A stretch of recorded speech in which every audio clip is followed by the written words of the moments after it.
A very good evening to you. This is PACIS TV, #1 African Catholic television. It is the time for English news. My name is Benjamin Kwizera, and these are top stories.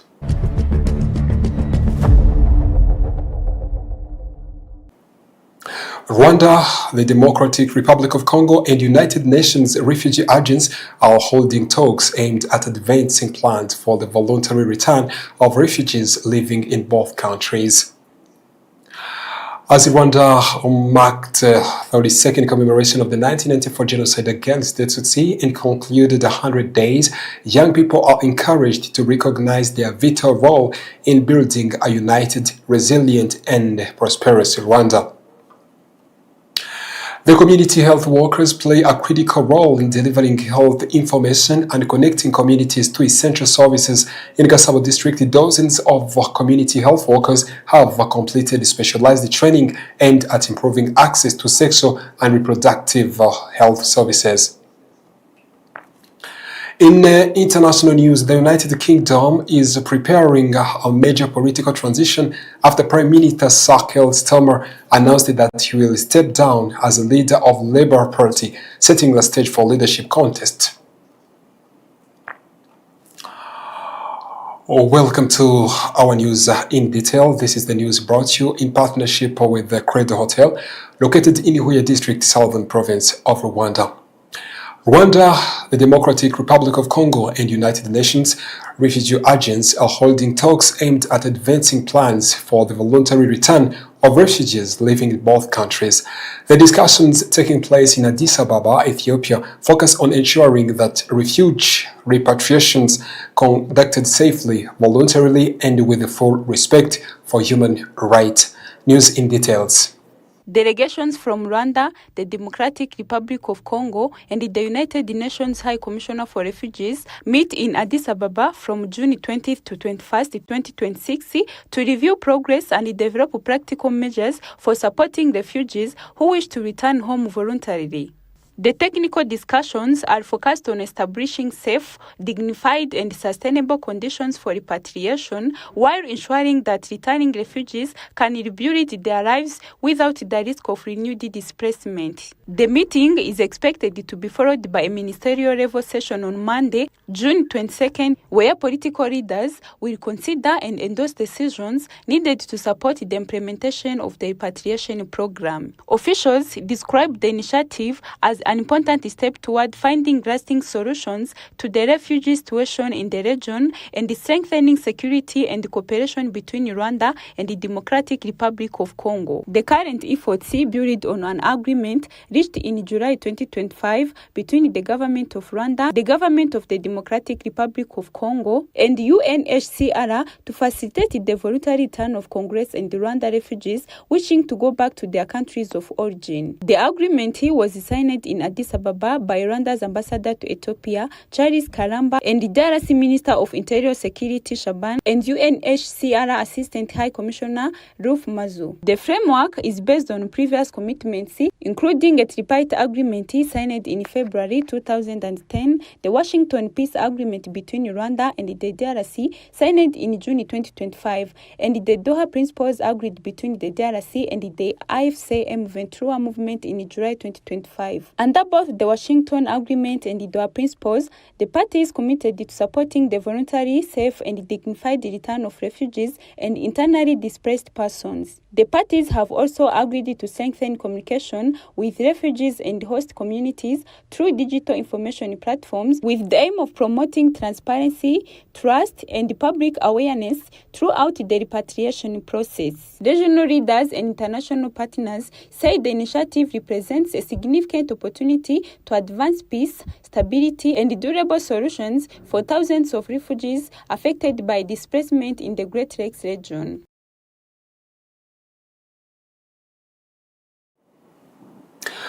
As Rwanda marked the 32nd commemoration of the 1994 genocide against the Tutsi and concluded 100 days of remembrance in Nyaruguru district, the mayor, Dr. Emmanuel Murwanashyaka, called on young people to recognize their vital role in building a united, resilient, and prosperous Rwanda. More report. The ceremony to close 100 days of commemoration was held on Saturday at Demare Valley along with Agatobwe River in Ngera Sector, Nyaruguru District. The site is one of the places where Tutsi victims were killed after seeking refuge there during 1994 genocide against the Tutsi.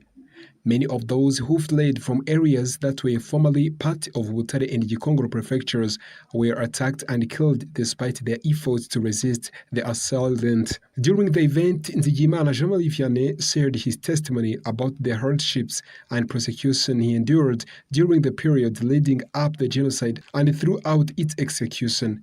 He emphasized that the peace Rwanda enjoys today was made possible by the sacrifices of Rwanda Patriotic Front in Inkotanyi, which stopped the genocide and liberated the country. He urged all Rwandans to preserve and protect that peace.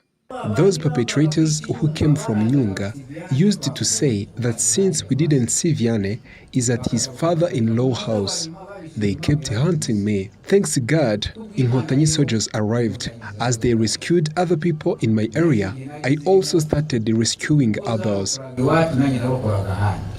The president of Ibuka in Nyaruguru district, Silio Habimana, said that although the district-level commemoration activities had officially ended, every Rwandan should continue to remember the victims of the 1994 genocide against the Tutsi. He also urged the young people to remain vigilant against individuals who seek to mislead them or expose them to harmful narratives that promote genocide ideology. He warned that such ideas can only undermine the country's progress and unity. Commemoration must take place every day. Even Rwandans in general, the message I want to give you is that, as you know, our country was once destroyed, but it never died. It has risen instead. We have a good program of Ndi Umunyarwanda we must follow and avoid misleading youth.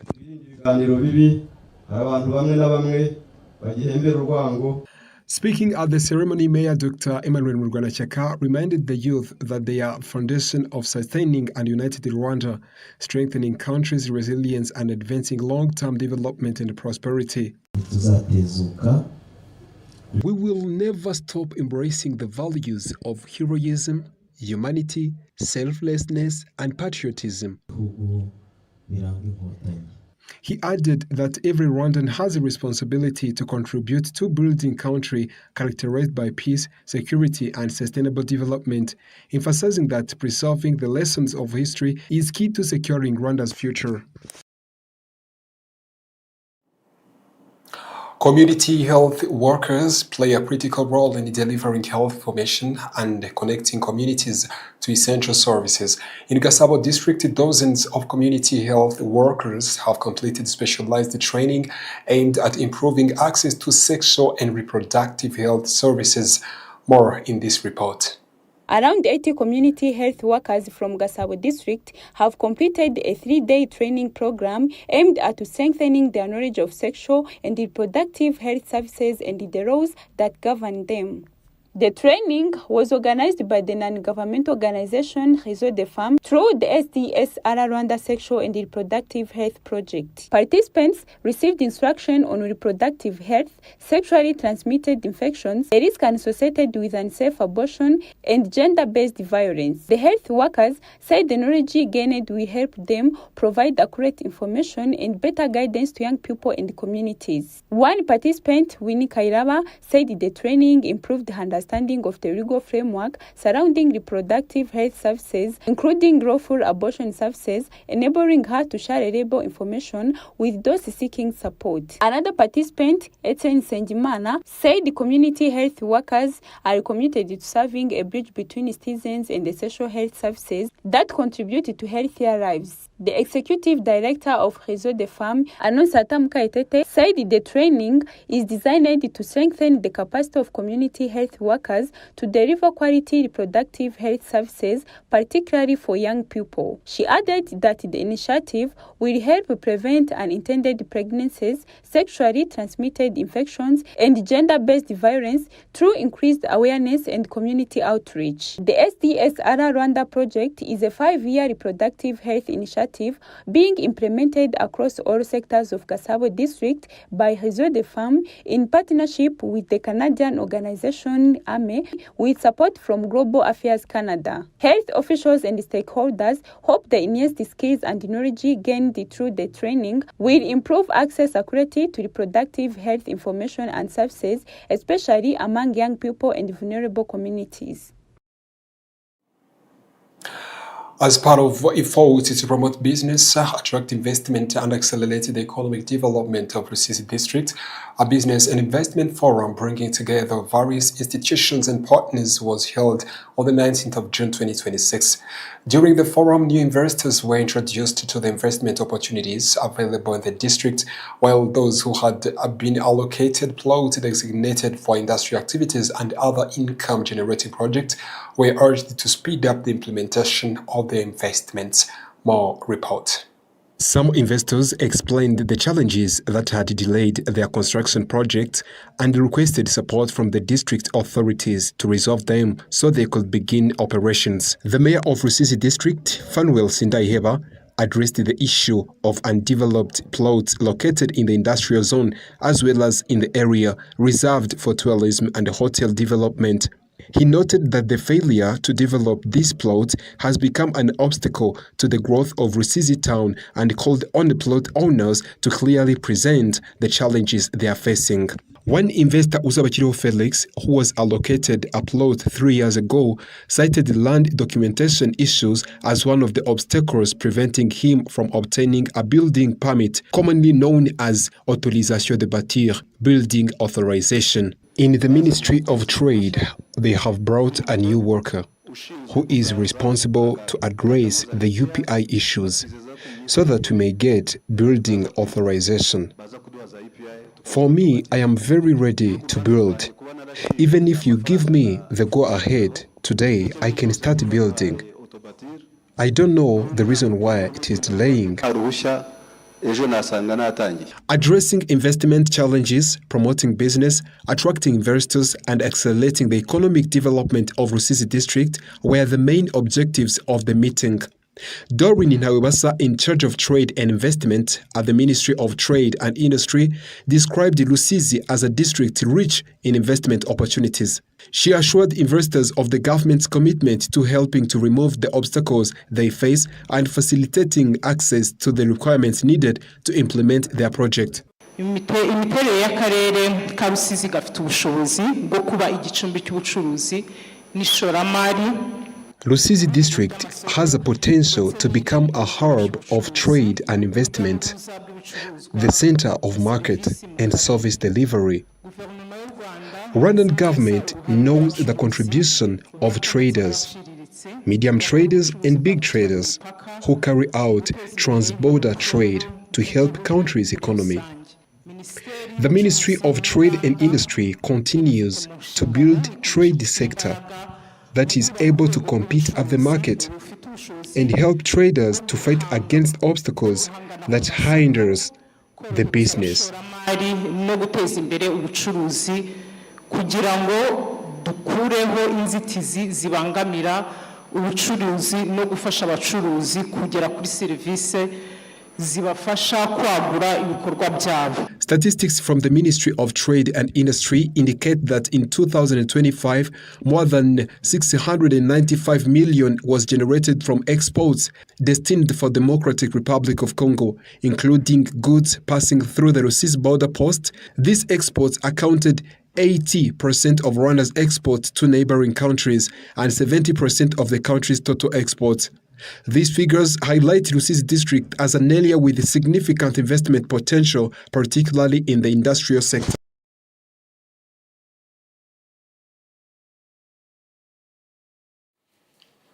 After a short commercial break, we are coming back with the international news tonight.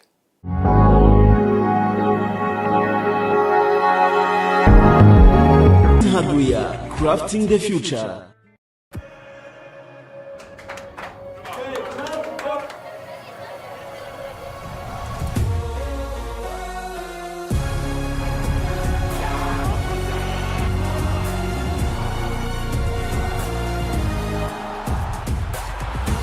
From 11 June to 19 July, everything can wait. The FIFA World Cup 2026. Catch all 104 matches on dedicated channels, live on SuperSport.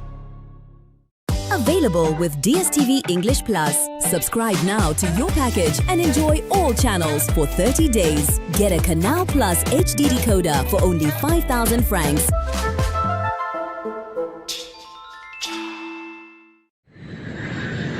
Bakerarugendo namwe bashyitsi mugenda mu karere ka Muhanga no mu tundi turere two mu ntara y'Amajyepfo n'intara y'Iburengerazuba, namwe mwese mukeneye serivisi za hotel, ni muze nimugera mu mujyi wa Muhanga mukomeze gato. Nimugera i Kabgayi murahasanga hotel yiteguye kubakirana urugwiro. Iyo nta yindi ni Hotel Saint-Andre Kabgayi. Hotel Saint-Andre Kabgayi tugufitiye serivisi zitandukanye za bar na restaurant kandi zitanga ubuhanga n'icyubahiro ku mukiriya utugana. Tubafitiye kandi imikino itandukanye ifasha abatugana kuruhuka nka piscine wogeramo ukaruhuka mu mutwe, imyicungo igezweho abana bidagaduriramo bagataha banezerewe, tennis na table game bakunze kwita biyari, igisoro ndetse na volley yo ku mucanga bakunze kwita beach volley mukunda muri benshi nayo nitwayibagiwe. Ikindi nuko muri Hotel Saint-Andre Kabgayi twakira inama zitandukanye kuko tubafitiye ibyumba byiza by'inama utasanga ahandi, byaba bito ndetse n'ibishobora kwakira abantu benshi, ariko by'akarusho tukaba tubafasha no gukora inama mukoresheje ikoranabuhanga mu gihe mutari kumwe mu cyumba. Kubifuza serivisi za catering, Hotel Saint-Andre Kabgayi amafunguro n'ibinyobwa tubibagerezaho ku gihe. Tubafitiye ibyumba byiza byagutse biri mu byiciro bitandukanye, harimo n'ibyo bakunze kwita suite mu ndimi z'amahanga, ndetse byose ukaba ubibona ku giciro cyiza. Muri make ugeze muri Hotel Saint-Andre Kabgayi ahora yifuza kugaruka kubera uburyo yakiranye ubwuzu n'icyubahiro bitasanga ahandi, kuko serivisi tuzitanga kinyamwuga kandi zishingiye ku ndangagaciro za kizizi. Ku bindi bisobanuro waduhamagara kuri telefone ziri kuri ekara yawe cyangwa ukatwandikira unyuze ku mbuga nkoranyambaga zacu zitandukanye. Hotel Saint-Andre Kabgayi, imfura mu mahoteli mu gutanga serivisi nziza inoze kandi ku gihe.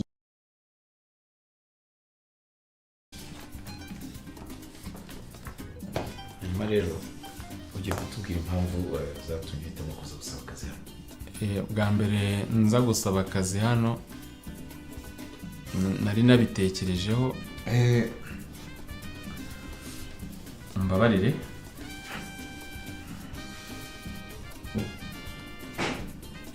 Murakoze. Mu by'ukuri numvaga mfite ubushobozi ndetse n'ubushake. So kutiteguye bihagije ni ukutaryama neza. Rwanda Farm, le paradis du matelas.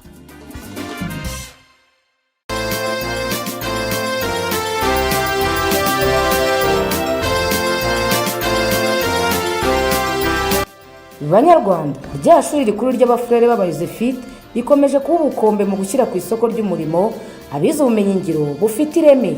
Iryo nta rindi ni Saint Joseph Integrated Technical College ryongeye gufungura amarembo ku bashaka kuryigamo. Banyeshuri, amahitamo ni ayanyu. Kugeza abanyeshuri bari kwiyandikisha muri Bachelor of Technology, muri Information Technology cyangwa Construction Technology. Kwiyandikisha byaratangiye kandi bigeze kuri, dore ko amasomo azatangira ku ya 29 Kamena muri uyu mwaka. Uwiyandikisha yitwaza inyemezabwishyu y'amafaranga 44,000 by'amafaranga y'u Rwanda, fotokopi y'indangamuntu, diplome iriho umukono wa noteri na transcript z'imyaka 3 kubaje kwiga muri BTech. Saint Joseph Integrated Technical College iherereye i Nyamirambo mu mujyi wa Kigali, imbere y'urukiko rw'ubucuruzi. Ku bindi bisobanuro wahamagara nimero iri kuri ekara yawe. Saint Joseph Integrated Technical College, igisubizo mu bwubatsi n'ikoranabuhanga birambye.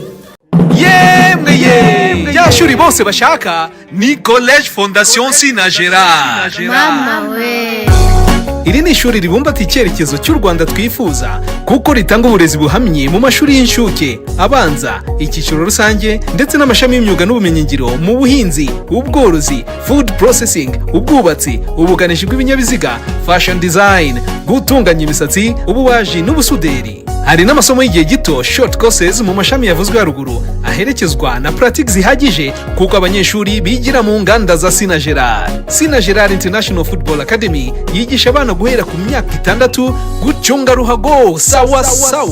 Atletisme, imbyino nyarwanda no kwiga amategeko y'umuhanda no gutwara ibinyabiziga nabyo biri mu nyongera y'amasomo. Abana biga amashuri y'incuke n'abanza basoza ibyo byiciro bose bazi gutwara igare. Umwana wa segonderi we atahana uruhusa rwo gutwara ibinyabiziga.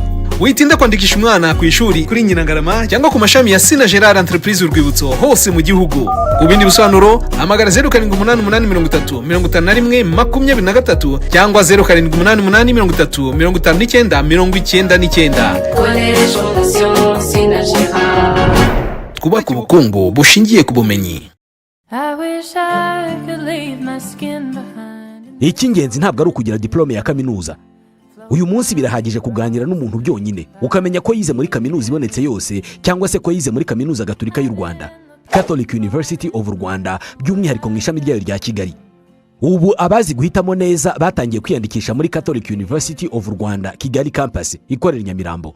Abashaka kwiga mu mashami y'uburezi kwiyandikisha mu gihembwe kizatangira mu kwezi kwa gatatu, March intake, byaratangiye muri Postgraduate Diploma in Education PGDE.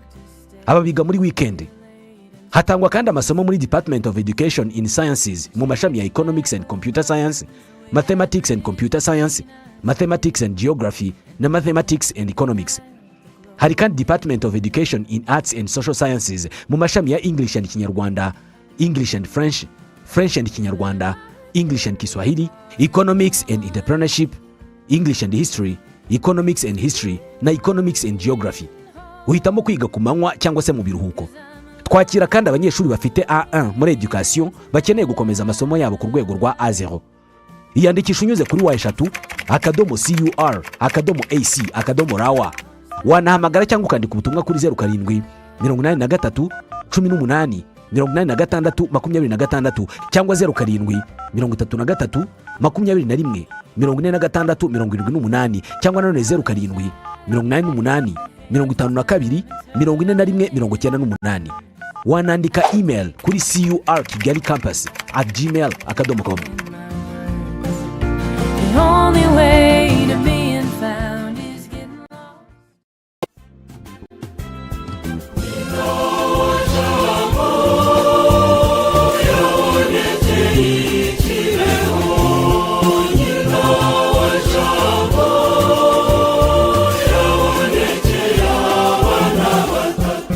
Umubyeyi nyina wa Jambo yaratugendereye Kibeho n'umugisha w'ijuru. Yabonekeye abakobwa 3, Alphonsine Mumureke, Natalia Mukamazimaka na Marie Clara Mukangango. Abaho ubutumwa bugenewe isi yose. Turahirwa kubona umubyeyi w'ijuru nyina wa Jambo no kwiyumvira icyo yavuze. Imyaka 25 irashize hatangajwe ku mugaragaro icyemezo cy'umushumba wa diocese ya Gikongoro gikemura burundu iby'amabonekerwa y'Ikibeho. Hari ku itariki ya 29 Kamena mu mwaka w'2001.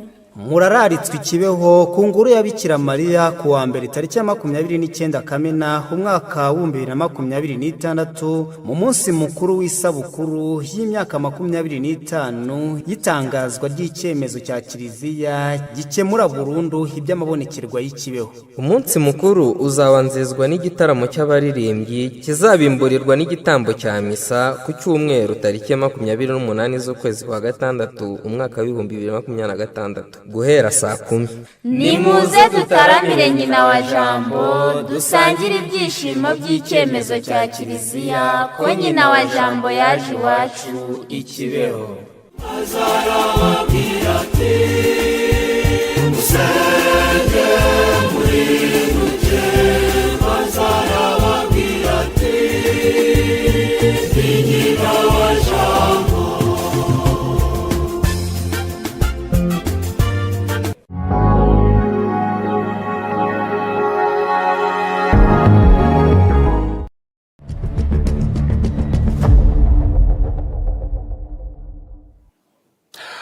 Welcome to our international news tonight. In the United States of America, the first round of negotiations between the US and Iran aimed at reaching a final agreement to end the war has concluded with what mediators described as encouraging progress. In a joint statement issued on Monday, Qatar and Pakistan announced that a high-level committee had agreed on a roadmap to achieve a final deal within the next 60 days. Iranian Foreign Minister Saeed Abbas al-Ghachi said significant progress had been made toward ending the conflict in Lebanon. The Memorandum of Understanding signed last week includes commitments to end fighting on all fronts, including Lebanon, and reopen the Strait of Hormuz. Al-Ghachi also stated that Pakistan and Qatar mediation had been advanced efforts to end the Lebanon war.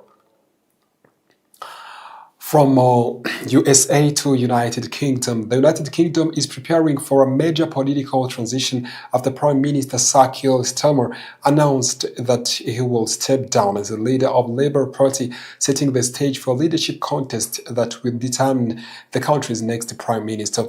Speaking from Downing Street, Starmer said he had concluded that he was no longer the best person to lead the Labour Party into the next general election and had informed King Charles III of his decision to resign from the party leadership. The Labour leader has requested the party's governing body to begin the process of selecting his successor under the proposed timetable. Nominations for the leadership race will open on the 9th of July and close before Parliament's summer recess on the 16th of July. Starmer became leader of the Labour Party in 2020 following party's defeat in the 2019 general election. Over the next 4 years, he oversaw Labour's political recovery and led a party to victory in the July 2024 general election, ending more than a decade of Conservative rule, becoming Prime Minister on the 5th of July 2024. And that story brings us to an end of our news edition tonight. But before we close, let's go back to the top stories.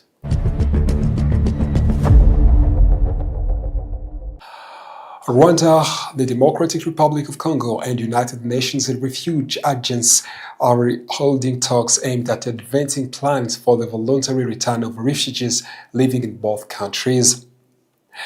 As Rwanda marked the 32nd commemoration of the 1994 genocide against the Tutsi and concluded 100 days, young people are encouraged to recognize their vital role in building a united, resilient, and prosperous Rwanda.